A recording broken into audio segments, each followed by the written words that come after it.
Today I wanted to talk about banks. It's a very long discussed topic. I remember since 1974, I have been asking myself and asking my colleagues, how is it that we allow banks to ruin the economy?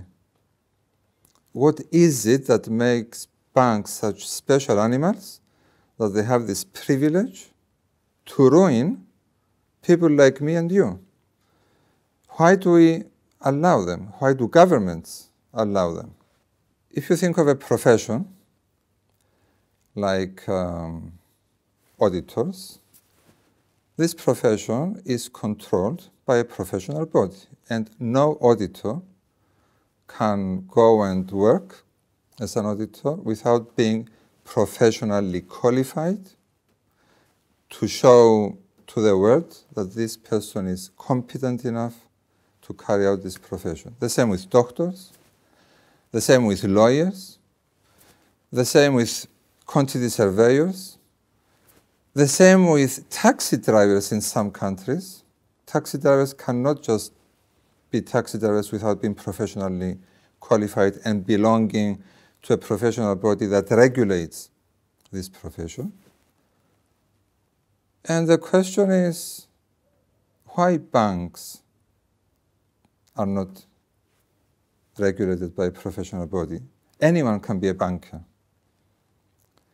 There is no legal requirement for a banker to pass any process, any exams, to have a qualification to be a banker. Why do I ask this question? If you look at any bank's balance sheet, and you look at the assets and the liabilities, and just to clarify, in a balance sheet, all you see is what assets the entity, the bank, the company possesses. And the liabilities show the source, the financing, the sources of finance for these assets to come into existence. If you look at any bank's balance sheet, you will see that the financing from the shareholders is a tiny little percentage of the total financing, which comes mainly from you and me, the depositors. We deposit our money into these banks. We think we have our money there, but really, if all of us today we go to the banks to withdraw our cash, the banks will simply close the doors. There is not enough cash to pay back the depositors. Let me go around a bit. If a company goes to a bank for a loan, the bank will usually refuse the loan if the company is highly geared.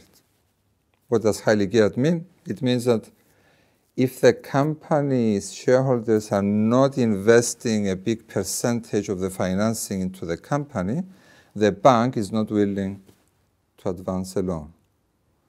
So I'm coming back to the banks. Why are therefore the banks not financed in the same way as they demand from their clients? Why are they so highly geared? And I'm not talking about 50 or 60 or 70% gearing. I'm talking about 2,000% gearing. Shareholders' financing is this much, and the depositors is a multiple of what the shareholders are financing into the banks. Very good question. I wrote an article once, and I was suggesting that all of us should turn up to the banks one morning. All of us demand our deposits. The banks will try to close the doors. We struggle and we keep the doors open and we'll go into the bank. And we demand that we become the owners, because we are effectively the owners of the bank. because we do actually the financing of the whole operations. Now remember that the bank is a private company, usually, and the shareholders are making a return on their investment, which I am actually financing this return for them to make the money. But let's stop arguing about this and go to the damaging of the economy. If the whole economy has only $100, the banks know that they don't need all of this 100. They lend a big proportion of this 100. They lend it to companies or individuals that want to use the money. And when the borrower takes the money, they spend it, and this spending comes back as deposits to the banks. So the banks again have 100, and they know they don't need all of it, so they loan out more, and it's a vicious circle. But the actual cash available in the economy, and it's most of it in the banks, is only 100. This is why when we go to the bank, if all of us go to the bank to get the 100, all of us means maybe 6,000. There's only 100, so we cannot get the money back. That is for very high importance to governments. Governments borrow from the banks, from the central bank, but effectively it's from the banks. So when governments issue paper, which is called government bonds, they actually get money from the banks. So this is our money. So they borrow from the banks, hoping that one day, from the tax revenue, they will repay this money to the banks. So it is of great interest to the governments that there is a banking system. We have allowed, over the centuries, many times, the banks to fail. But in Cyprus, in 2013, the government, the European Union, allowed the Cyprus banks to tell the depositors, sorry guys, but from the 5,000 that you have in the bank, the 3,000, forget it. We will not give it back. We write it off. You only have 2,000. So legally, the banks have stolen our money.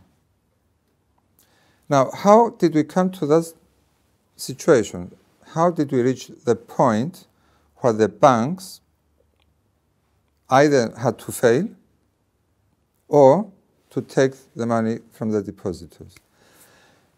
I think it's quite simple. A banker that makes a loan should be a professional person that knows what this person is doing.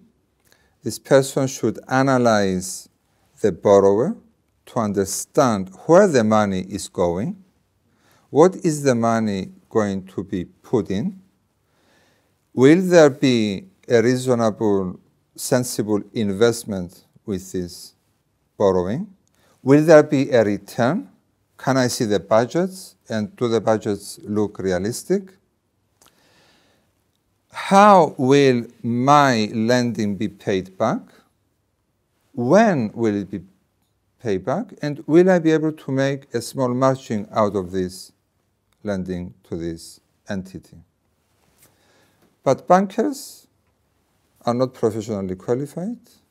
Usually they are not strictly regulated. So they can advance loans to friendly customers, they can advance loans to their families, they can advance loans to their colleagues, they can advance loans because they want to show that they are making loans. By the way, the asset loans in the balance sheet of a bank is the most profitable asset on the balance sheet. So obviously any bank is highly motivated to advance as many loans as possible. When you advance the loan, the interest that you're charging on the loan, even if you don't receive it during the year, you still show it as income in the financial statements. So the revenue shows big, the profits show big, the value of the share shows big, your bonus is big. Next 2-3 years, when the loans are not being repaid, they are being cancelled, the bank has a problem, you have taken your bonuses as a bank director, you are in some distant island on a permanent holiday, you cannot be reached anymore because you did your job properly, so to say. The bank fails, but you, as a bank manager or director, you have taken your bonuses, your salaries, your pensions, and you have exited the bank.